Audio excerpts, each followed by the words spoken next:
Hello, beautiful people.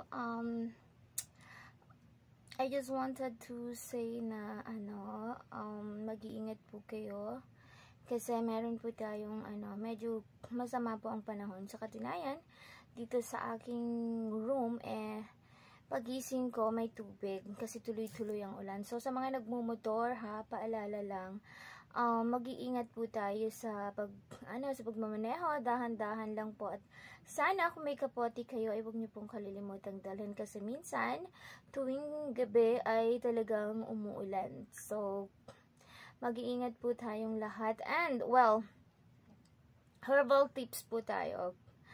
Alam niyo ba yung insulin plant? 'Di ba yan, usong-usong mga halaman at kung bibilhin mo yan ay mahal. Pero meron sa may mga nag-aalaga niya na pwede kayong humingi ng yung tangkay tapos alagaan niyo po dahil bakit po natin aalagaan yung insulin plant dahil siya?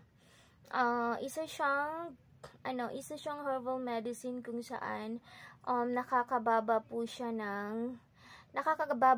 ng ating blood sugar. Pwede kinakain po 'yan at hindi pangit po ang lasa niyan dahil anong tawag nito?